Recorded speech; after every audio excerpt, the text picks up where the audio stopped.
What is going on, guys? UnlimitedCop here, back with another video, and in today's video we're going to be talking about sneaker servers.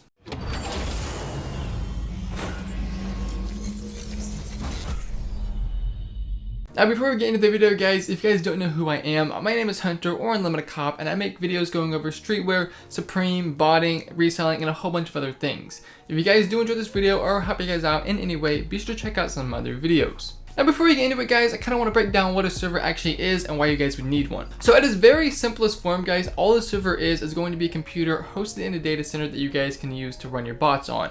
So if that kind of confused you guys, think about it like this. So you have your computer at your house that you run your bots on. Your internet speed's probably somewhere around 300 megabytes. I mean, obviously it can differ a lot, but it's probably somewhere around that. If you take that bot and put it on a server and have internet speed somewhere around 1 terabyte, I mean, obviously that's going to be a 3 times plus difference, so it's obviously going to increase the chances of you copying. Another big reason why you guys would need a server, let's say you're running multiple bots. Like personally, I run like 4 or 5 bots every release, and my home computer can just not handle that many bots running at once. So what I usually do is have one different server for each bot, just so they have enough computing power to run hundreds of tasks without having any problems. So if you guys are new to botting and you're just getting in the service and you have multiple bots, I probably would suggest you guys run one server for each bot. And the last thing I want to talk about before we get into it is how servers actually work.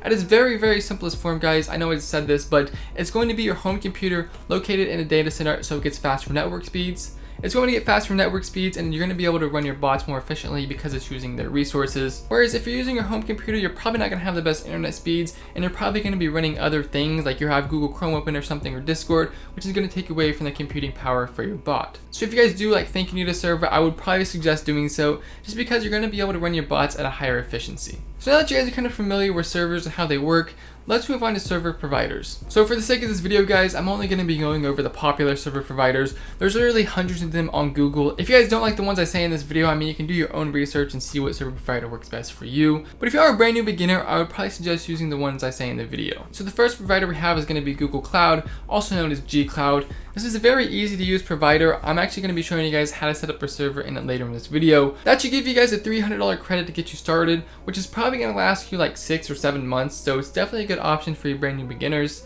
Unfortunately, since it's kind of an affordable option, they do lack a little bit on the network side, so their speeds are not going to be as good as AWS, but they're definitely not a bad option. When I first started, I used G Cloud. I didn't even have a problem with it. I mean, if you guys are trying to bot sites like Shopify or Supreme where speed matters a lot, I might suggest going with a different faster provider. But if you're botting somewhere like Yeezy Supply, Adidas, or somewhere like speeds don't really matter, G Cloud is probably going to be the option for you. Moving on, we have Amazon Web Service or AWS. Guys, this is my favorite provider as of right now. Their speeds are pretty much the best you can find at the price range. They are a bit more expensive, unfortunately, so you guys are gonna have to probably find like some credits on eBay. You can get credits for like $40 for $100 in credits on the site. So that's probably gonna last you about a month or two. Generally it lasts me about a month. But in my opinion, guys, AWS is probably the best popular provider out right now. Really, I have nothing bad to say about AWS except the prices. So if you guys are looking to get a new quality server, I would definitely suggest checking out AWS. And the next server provider we have is Vulture. This is one of the first providers I did use. I don't really use Vulture anymore just because I like AWS the best. I don't really have anything bad to say about them. Their servers are pretty cheap and the speeds are okay. I probably would rank them above Google Cloud, but definitely not as good as AWS. I mean, they're just another option. Usually I use them if I'm in a pinch. If I don't have enough credit on my AWS account or something, I can just run a Vulture server and be pretty good with it. Now I know I just said this, guys, but this is only 3 providers out of hundreds online. So definitely be sure to do your own research, see which ones work best for you. And if you guys find a provider you like that wasn't in this video, leave a comment down in the comment section below. Now the next option you guys have is going to be to rent a server monthly. There's companies like 10x servers and a couple other ones on Twitter.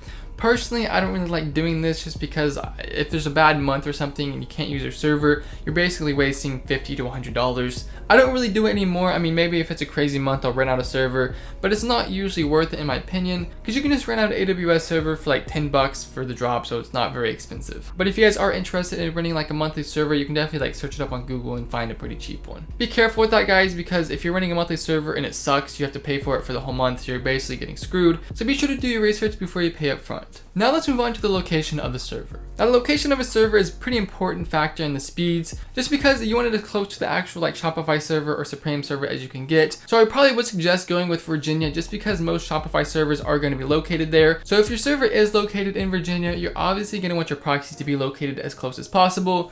Generally, most DCs and ISPs are going to be in VA, so if you guys have the option to pick it, I definitely would. So if you guys can't get a server in Virginia for some reason, just make sure it's as close to your proxies as possible. Now the last thing you guys need to take into account when you're getting your servers is going to be how big a server you need. Now what I mean by that, guys, is how much resources and computing power you guys would need to run your bots. Personally for me, I usually run like a couple hundred tasks, and I'm going to run the server that's somewhere around 8 CPU and 16 gigabytes of memory, just because that seems to be the most efficient way to run my bots with. But if you're not running very many tasks, you can definitely get away with running like a 4 CPU, 8 gigabyte memory. But if you guys have no idea what that means, don't worry about it right now. We're about to hop onto my computer and I'm going to show you guys how to set up a server. Alright guys, so as you can see, we're on my computer now and we have AWS pulled up. All you guys are going to want to do once you have your account set up is come down here to the key pairs, come up to the top where it says create new key pair. You can name it whatever you guys would like and select PIM, and then just hit create new key pair. Once you guys have done that, come up here to where it says services. Now scroll down to where you guys see Windows Server 2019 base. Hit select. Now I know this can look very confusing right here,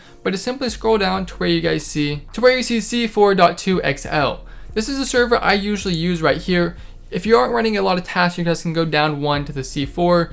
But really guys, your best option is probably going to be C4.2. Once you've done that, come down here to the next section, scroll down here to where you see shared instance, and change that to dedicated. All this is going to do guys is give you better network speeds and computing power. Next, just hit review and launch. Launch one more time. Select your key pair from the drop down arrow right here, hit I acknowledge, and then hit launch instance. And then you can come down here to view instances, and you'll see it's loading up right here. Now this is going to take a couple minutes to set up, so I see you guys whenever it does. Alright guys, so once your server is set up, you can just come up here to the connect button, hit download remote desktop file, and you'll see it brings it down here to your downloads, and then hit get password, hit choose file right here, and then you'll want to find your .pim file and hit decrypt password. And once you guys have done that, just open up your server right here, hit connect, paste in your password, hit remember me, and then you're good to go. And once you guys are on your server, just simply come over here to the bottom left, hit server manager, you can X out of this little box right here, and then hit configure this local server. Go down to where you see IE enhanced security, you're going to see it's on right now, you're going to want to turn this off. Now what that's going to do is actually allow you guys to download your box onto your server.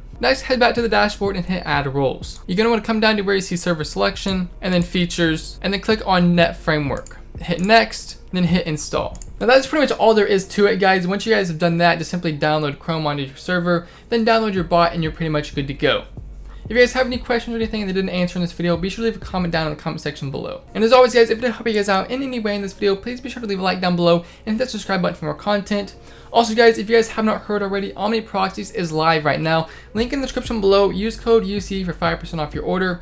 If you guys don't know what OmniProxies is, it actually is my proxy company that just launched. I've been working really hard on it guys, so I would appreciate it if you could check it out. If you guys have any questions about Omni or anything, hit me up on Twitter or just hit up the Twitter at OmniProxies. Also guys, be sure to follow my Twitter, my Instagram, my Snapchat. All the good stuff is linked down in the description below. That's pretty much it guys. I hope you guys did enjoy this video. I'm UnlimitedCop, and I'm out. Yeah, I run my city without running shoes.